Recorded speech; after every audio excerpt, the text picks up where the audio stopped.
కొండ వాళ్ళు బలమైన శక్తులు అని చెప్పుకుంటున్నాను బయట. ఏ శక్తో ఒకసారి నేను ప్రూఫ్ చేసుకుంటాయా? మీరు పార్లమెంట్ ఎలక్షన్లో నీకు ఎంత బలం ఉందో తెలిసిపోయింది. పరకాల నీ పట్ట అంటాను. మరి అప్పుడు టీఆర్ఎస్ అభ్యర్థి ధర్మాడి చేత 40,000 మెజార్టీతో ఎందుకు ఓడిపోయావు? నీ పట్ట కదా, నీ ధైర్యం కదా, నీ సొంతం కదా, నీ పట్టే కదా, మీ నాన్న మా తాత ముత్తాతో సంపాదించిన ఆస్తి కదా అది. మరి ఆస్తులు 40,000 మెజార్టీతో ఎందుకు ఓడిపోయినా అయినాను? మన వరంగల్కి వచ్చావు. నీ సొంత ప్లేస్ వరంగల్ ఏమో, నీ బ్రత్ ప్లేస్ ఎక్కడ? అంతేకాదండి. బీసీ అంటాం. ఏ బీసీ నాయకుడు న్యాయం చేసినావు? నీకు 40 సంవత్సరాలు నీకు ఎట్టి చేసిన నల్గొండ రమేష్కి ఏం న్యాయం చేసావు? నీ కొరకు ఒక అధికార పార్టీలో ఉన్న బీఆర్ఎస్ పార్టీ పనిచేసిన నరేంద్ర సీనియర్ కార్పొరేటర్ నీతో ఒక 20 మంది పెద్ద నాయకుల పడక నీ పార్టీలో చేరి నీ విజయ చేసిన నరేంద్ర ఏం చేసావు? ఒక మహిళా పేరుతో కేసు పెట్టించావు. అంటే నీ కోసం కష్టపడి పనిచేసిన 3 డివిజన్లో ముస్లిమ్స్ మైనార్టీని కూడా అన్యాయంగా కొట్టించి చేసేసి పోలీసులు బయట చూసావు.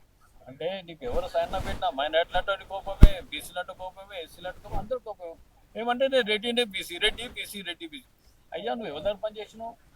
ఫస్ట్ నీకు రాజకీయ భిక్ష పెట్టింది టీడీపీ చంద్రబాబు నాయుడు. తర్వాత అలా చంద్రబాబు నాయుడుతో నీకు వరంగల్ జిల్లా నాయకుడు ఎవరు?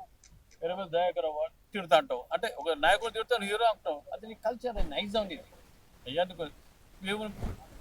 మేము నరేంద్రని తిడుతాం. వేం నరేంద్ర దయాదాక్షంతో ఇటుపై కాళ్ళు ఏళ్ళు పట్టుకుని ఆయన పని చేస్తున్నావు. ఇటుపై ఆయన మంచోడు కదా నీకు?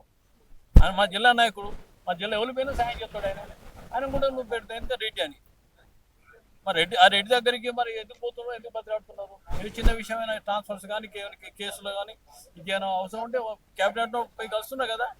వాళ్ళ నైజం దానికన్నా బ్లాక్ మెయిల్ నైజం. నేను మీ అందరి ముందర డిమాండ్ చేస్తున్నా, దమ్ము ధైర్యం నీకు ప్రజల విశ్వాసం ఉంటే ఇప్పుడే రాజీనామా చేసి ఎలక్షన్లు కంటెస్ట్ చేస్తే అప్పుడు పరకాల్లో కూడా రేవూరు ప్రకాష్ రాజీనామా పెట్టించి అక్కడ నీ బిడ్డను కూడా పోటీ చేసుకోవాలి. కావాలనే కొండ సురేఖ పైన ముందు నుండి కూడా ఒక కుట్ర జరుగుతూ ఉంది. దాంట్లో భాగంగానే ఇవన్నీ పరిణామాలు జరుగుతూ ఉన్నాయి. ఇవన్నీ వాళ్ళ కళ.